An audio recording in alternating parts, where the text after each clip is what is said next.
Cordial saludo, profesor Jaime Gutiérrez. Mi nombre es Erika Botero y el día de hoy le voy a exponer la pregunta de investigación científica, que en este caso es si existen diferencias estadísticas significativas entre las veces que un estudiante ha repetido las asignaturas en ciencias exactas y el promedio semestral.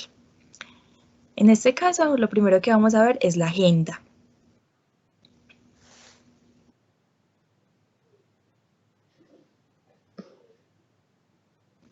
En la primera parte vamos a ver la introducción, que es un análisis teórico para dar mejor entendimiento a nuestra pregunta de investigación. Posteriormente, vamos a ver el planteamiento del problema, que en este caso sería como la pregunta de investigación. Es a lo que le vamos a dar respuesta desde la base de datos suministrada por la Universidad Católica de Oriente. En el objetivo es identificar si hay diferencias significativas entre el promedio semestral y las veces en que se repiten las materias en ciencias exactas. Posteriormente, en la metodología, vamos a explicar cada uno de los pasos que nos ayudaron a darle respuesta a la variable de interés. Luego, en el análisis y resultados, mostraremos nuestro análisis cuantitativo y gráfico arrojado por nuestro software JASP.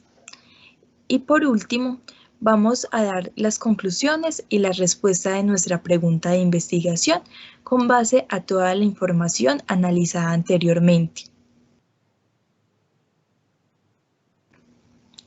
En la introducción, vemos que la estadística descriptiva es el medio para describir y resumir los datos.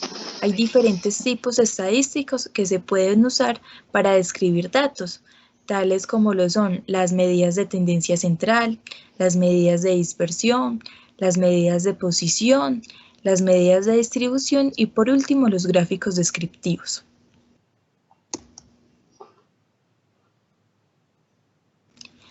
En la descripción del problema es mediante la base de datos suministrada.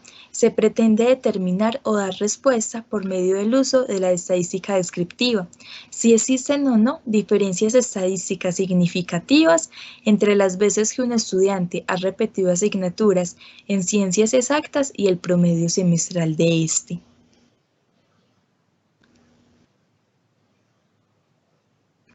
Nuestro objetivo es realizar un análisis estadístico para determinar si hay diferencias estadísticas entre los estudiantes que pierden asignaturas de ciencias exactas y su promedio académico.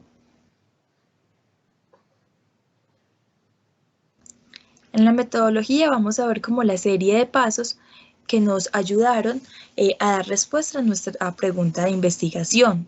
Lo primero que hicimos fue la segmentación de los datos. En este paso se determinó cuáles eran las variables que le dan respuesta a la pregunta de investigación.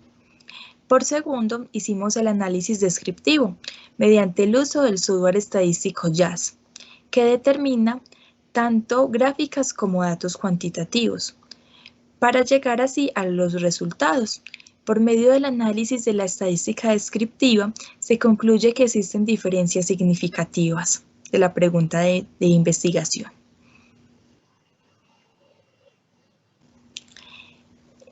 Los análisis y resultados son las gráficas que nos arrojó nuestro aplicativo JASP, nuestro software. En este caso, vemos la tabla de frecuencia de todos los datos ingresados a este. Posteriormente, vemos la gráfica de barras. Esta primera gráfica que vemos es de las personas que respondieron a nuestra encuesta que no han perdido ninguna vez materias de ciencias exactas. La gráfica del medio son las personas que han perdido una vez la materia de ciencias exactas. Y la tercera gráfica es las personas que han perdido 2 veces las materias de ciencias exactas. En este caso no hay una cuarta gráfica debido a que solamente 2 personas han perdido 3 veces las materias de ciencias exactas. Entonces, el software estadístico JASP no nos brindó ninguna gráfica en este caso. Y por último, ya vemos nuestra gráfica de cajas y bigotes, que posteriormente se las vamos a estar explicando y analizando de estas si hay diferencias significativas o no. Vamos a pasar ya a las conclusiones. En las conclusiones tenemos que de los 593 estudiantes que respondieron a la encuesta, evidenciamos que el 86% no ha perdido ninguna vez asignaturas de ciencias exactas. También podemos determinar que la media hace parte de las medidas de tendencia central junto con la mediana y la moda, y son definidas como las tendencias del valor central. La media es igual al promedio de los valores y refleja el centro de la distribución. En este caso, las personas que tienen la media más baja son las personas que han perdido 2 veces las materias, o sea, tienen el menor promedio a comparación de las otras. La mediana es el valor central de un conjunto de datos cuando la información es simétrica. Vemos que la mediana es muy parecida a la media en este caso, porque la información que tenemos es simétrica. La moda es el valor más frecuente del conjunto de los datos. Observamos que la mayor cantidad de estudiantes cuentan con un promedio de 4. Vamos a ver entonces la tabla de frecuencia para seguir con las conclusiones. La desviación estándar junto con el rango, la varianza y el QR hacen parte de las medidas de dispersión, que refleja qué tan lejos están los datos de la media. La desviación estándar cuantifica el grado de dispersión de los datos respecto a la media. Entre mayor es, más dispersos son los datos. También podemos analizar que los datos más dispersos son los estudiantes que han perdido 2 veces las materias de ciencias exactas. La varianza es otra forma de estimación que muestra hasta qué punto los datos se separan de la media. El rango es la diferencia entre el valor mayor y el menor.